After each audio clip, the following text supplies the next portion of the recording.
Welcome to my channel Basumati creation. देखो 9/8/2024 तारीख में एक लेटर जारी होती जोटा कि आमर ईसी सभ्य मान बेस खुशी खबर रही।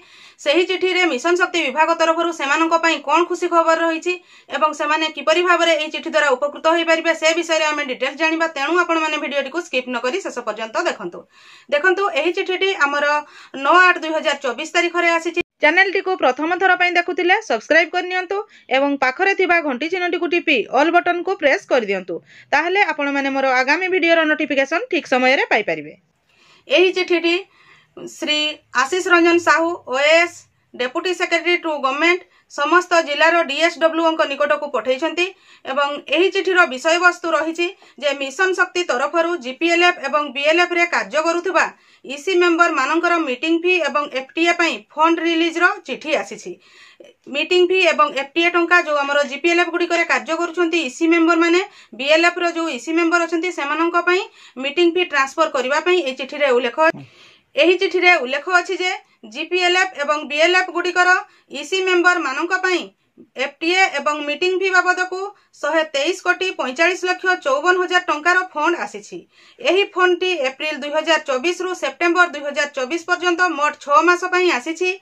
एही फंड को जेउ जिला पई जेतिकी टंका आसीछि ताहाकू ठीक भाव में यूटिलाइज करी यूटिलाइजेशन सर्टिफिकेट को डिपार्टमेंट गुडी को टाइम टू टाइम जणाइबा पई एही चिठी रे निर्देश दिया जाइछि। एहा सहित 2022-23 एवं 2023-24 रो यूटिलाइज फंड रो डिटेल्स मध्य डिपार्टमेंट गुडी को देबा पई निर्देश दिया जाइछि। तेणु ए चिठी रे पूरा डिटेल्स कहा जाइछि जे 6 मासर कहले हमर एप्रिल 2024 ठारू सेप्टेम्बर 2024 पर्यंत 6 मासर जीपीएलएफ एवं बीएलएफ गुडी करे जो हमर ईसी मेंबर माने कार्य करूछंती सेमानक पई मीटिंग फी एवं एफटीए टंका आसी जाइछि एवं सही टंका गुडी को जतेबेले डिस्ट्रिक्ट रु जीपीएलएफ गुडी को आसी जिवो जीपीएलएफ रु ताहा ईसी मेंबर को प्रदान करा जिवो।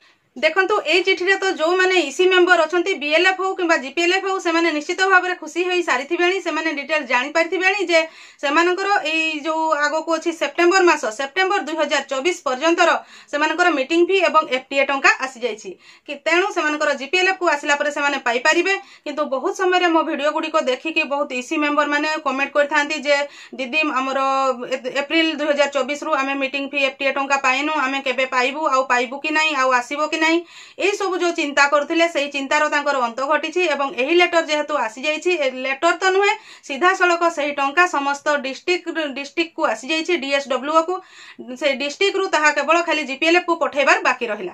जीपीएलएफ को आसीबा संगे संगे से माने सही टंका पाई जिवे। तेणु जो ईसी दीदी माने मते कमेंट करके कहउथिले से माने निश्चित भाव रे ए चिठी पाई कि बहुत खुशी हेबे। देखंतु एही चिठी रे आपण स्क्रीन रे डिटेल्स जानि परिबे जे डिस्ट्रिक्ट वाइड को डिस्ट्रिक्ट को केते फंड जीवो ताहा मध्ये अछि से स्क्रीन रे देखंतु सेथिरे आपण माने जानि परिबे निज निज डिस्ट्रिक्ट गुडी को केते टंकार फंड्स जीवो। म आशा करूछि एही चिठी माध्यम रे ईसी मेंबर माने ता सहित मोर जते व्यूअर समस्त मिशन शक्ति विभाग तरफरु ईसी मेंबर मानक पई आसीथिबा एही लेटर विषय रे डिटेल्स जानि परिथिबे। आजिरो वीडियो टे बास एतिकी। आजिरो वीडियो टी को आपण शेष पर्यंत देखिथिबारु आपण को बहुत बहुत धन्यवाद। नमस्कार।